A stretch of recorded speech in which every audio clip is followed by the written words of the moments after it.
Hi, I'm Michelle Pegler of Gingy Makes Quilts, and today I want to show you how I like to load quilts onto my Handi Quilter longarm machine using the quick zip system.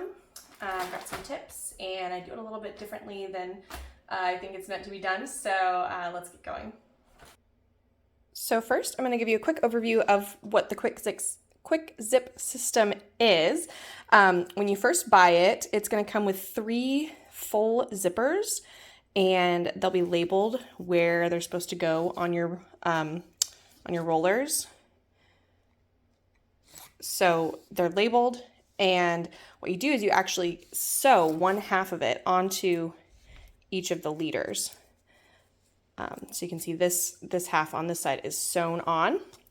And then what that allows you to do is that when you want to switch between quilts, rather than having to pin and unpin off the leader, you can actually just pin to the zipper, and then you can zip the whole quilt on and off to switch between quilts. And for me, that is really helpful because if I'm working on, a custom quilt project that's going to take me several weeks, I can also remove it from the frame to put on a quick, pantograph quilt that I can do in a day, and then put the other one back on, and I don't have to sit there pinning and repinning. So yeah, when you first get the full set, you have to sew the halves onto each of the leaders. And you also mark your middles on each one. You can see I've got some bad middle marks that I've crossed out. But so the middles are marked on every one. And the first thing I pin is the top of the backing. I'm going to pin it to the half of the zipper that goes here. So you can see it's not here, and that's because I have it over on my table. So let me show you that. All right, I am ready to pin one side of my backing onto my zipper. I forgot to mention that you can buy as many sets of these zippers as you want. So the full set is what you need to buy first, and you sew, the halves onto your leaders. And then to get extra sets, so you can do more quilts and zip them on and off, you buy the add-on set. So for me, this is a 12-foot add-on set because I've got the 12-foot frame. And what you get in the add-on set are just one half of each zipper. So if that makes sense, that means you have 3 half zippers that go onto the 3 leaders, and then you can unzip those and put on a different quilt with the other 3 halves. And the reason you have 3 is because 2 of them hold the backing on. So one at the top of the backing, one at the bottom, and then the other third zipper is for the bottom of the quilt top. So I'll show you all that in a minute. So this is how I like to pin the first edge of my backing. This is non-directional, so it could go either way. But this edge that I'm doing right now is going to be the top of the quilt. So it's the top of the backing. It's going to go on my back bar on my machine. So you can see I marked the middles here, and also I didn't show you, but I did cut a nice straight edge here. And I did the same on the other side so that the top and the bottom of the quilt back are a really straight edge to pin against. I mark the middle, and I line up that with the middle that's marked on my zipper half here, and I overlay them. And I usually try to leave a consistent gap here between where the zipper teeth are and where the edge of the fabric is. I usually aim for around 1/4 inch. Just because that gives you enough to be able to grab both layers as you pin. So I'm going to just come in with my pin, move it across, and poke it back up. So that's one pin in. I like to do this on my cutting mat since I am sticking pins down there. So, as I'm sticking pins into my cutting mat, it's not going to damage the cutting mat. It can handle pokes and cuts and all sorts of things. So then I just continue down. Both directions from the middle. I'm trying to get my pins kind of, head to head with a little bit of a gap is fine. So again, I just make sure it's laying flat. I poke it to start it where I want it, slide it under, and bring it back out. I'll show you just a couple more of these. And then once I have this done, we will zip it onto the frame.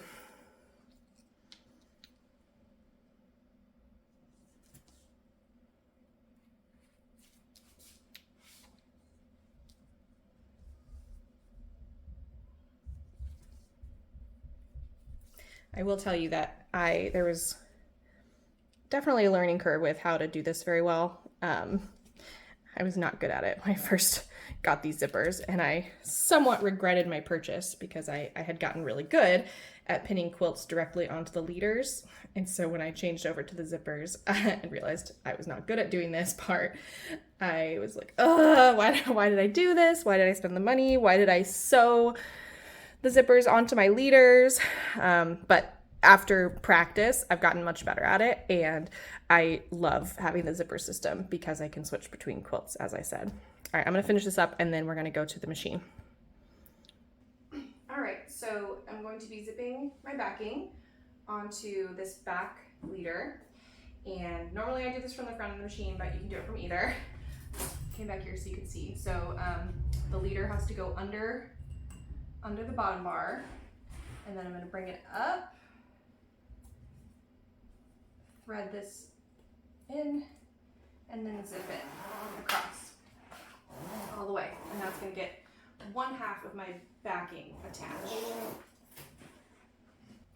So my next step here, now that I've got the backing zipped, is I'm going to roll it onto this bar. And before I do that, I like to have it be hanging down in the middle and try to keep it straight so that it's rolling onto the bar nice and straight, but I can also adjust as I need to.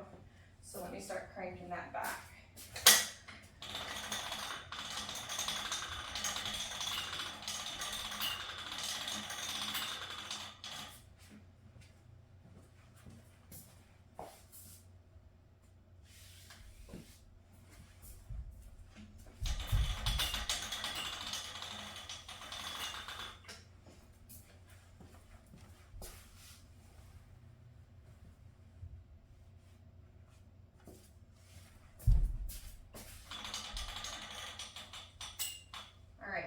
Stop there, and this is the part where I'm going to pin the bottom to my leader here. So the first thing I do for that is I bring it under the front bar and then fold it back over itself. And what this does is it creates a nice little table for me to work on here. So I've got a table that I can put my pins onto. So I've got my pins, and then I bring the leader up and over and lay it on top. These are going to pin together. Oh, I got it. This one free.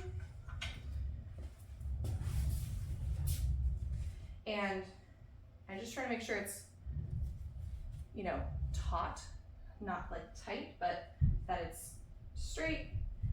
And then I lay the leader on top of that. And again, we're going to pin from the middle outward. And I'll give you a closer view of this in a minute. Let me just get it started. All right, so I've done that first pin in the middle, and I'm going to show you why I do it this way and I don't try to line up the middle of the bottom with my middle mark. I did mark the middle of this edge. Let's see how close it came. Oh, okay. So the middle of this edge is here. The middle of my leader is here. So that's about 1 inch off. So that is why I do it this method, where I pin the top and then roll it and then pin the bottom, because every other time I've tried to make sure that the middles were aligned on the top and bottom, it's off. Like, there's just so rarely a quilt backing that is perfectly square or perfectly rectangular where the middles are actually in line with each other. So I find this method is much better to getting the backing on here and not having any sort of pulling or waves or unevenness across. So you can see that that's the mismatch. So I'm going to continue pinning across this edge, and I line up the top edge of my fabric with the top edge of the leader. And this part is more similar to normal pinning onto leaders. If I didn't have the zipper here, I would do this the exact same way, where I would line up those edges and then pin.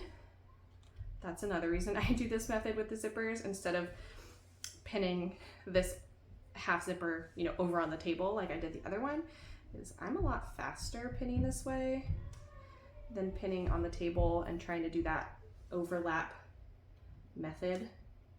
So I find this works really well to just go across. And again, I've got my little table here where my pins can lay while I'm doing this. And I'm just gonna finish pinning out to each edge, and then we'll work on the top of the quilt. I'm on the last step now. I'm gonna be working on pinning the quilt top, which is right here. You can see. So I finished pinning the backing and I rolled it back so that, you know, most of it is now rolled on this front bar. And I also have my clamps on either side. So then what I like to do with my top is find the bottom edge. So this is gonna be the bottom of the quilt. And I like to throw the rest of it over this back bar just so that it's not, you know, gravity's not pulling against me or anything. And I marked the middle of the quilt top. And what I'm gonna do is I'm going to kind of pull it toward myself and then fold it back on itself like that, because it's that edge that's gonna line up with this last leader, and it's gonna be pinned with those edges lined up. So again, I'm gonna make sure that my middle is lined up. And again, I can just throw a bunch of pins here that I can work with. And I start at the middle and work my way out to the edges. That wasn't very good. And in most cases, this middle doesn't have to be exactly lined up. If you're doing things right, you should have at least 4 inches extra on each side. And this particular customer sent me a nice large backing with an extra 8 inches or so on either side. So I do my best to get it kind of centered on there, but you know, at this point it doesn't really matter that much whether it's perfectly in the center. I can always make it up in how I set up the pantograph on my Pro Stitcher, and you know, I'll tell it exactly where to quilt over the whole quilt top. So that's pretty much it. I'm going to finish pinning both directions, this whole top, and then I'm going to roll it up onto this bar, and that's when I will slip the batting beneath, you know, between the layers. I'll slip the batting between these layers, baste it onto my backing, and then baste the top of my quilt top a little bit below that, and then I am ready to quilt.